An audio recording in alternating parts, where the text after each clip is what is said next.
students. Today I'm going to show you how to use this verb tense tutorial and practice. This is from EnglishPage.com.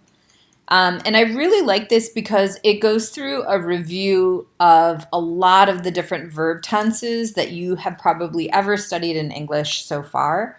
For this module, we're going to focus on the perfect tenses. So we're going to start at verb tense exercise 5, simple past and present perfect. And then we're going to go all the way down until number 12. So the perfect tenses are present perfect continuous, also known as present perfect progressive, and then lastly, past perfect. And I really like this because it compares two verb tenses at once. So you have two options here. Either you can click on the verb tenses first, so you can get to know, for example, what is the present perfect? I don't really remember.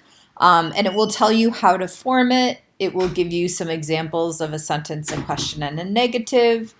It will tell you why we use it and give you kind of a chart and then a bunch of different examples, okay? So be sure to read through.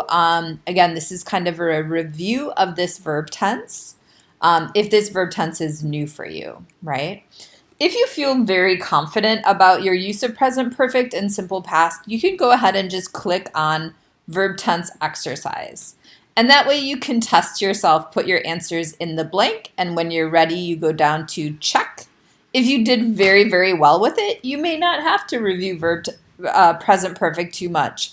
But if you didn't do too well with it, again, that's when you can go back and click on the verb tense to kind of review that.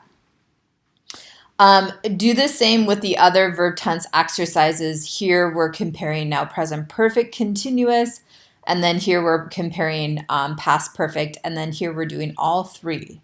Okay, so I hope that gives you a little bit of an idea of what to do with this exercise. If you're bored and you have some more time, or if you need help with other verb tenses, you can also try out the other verb tense exercises for the simple present, present continuous, simple past, and down here we have the future verb tenses. Okay, so again, a great website to use, a great resource to have, and I hope it helps.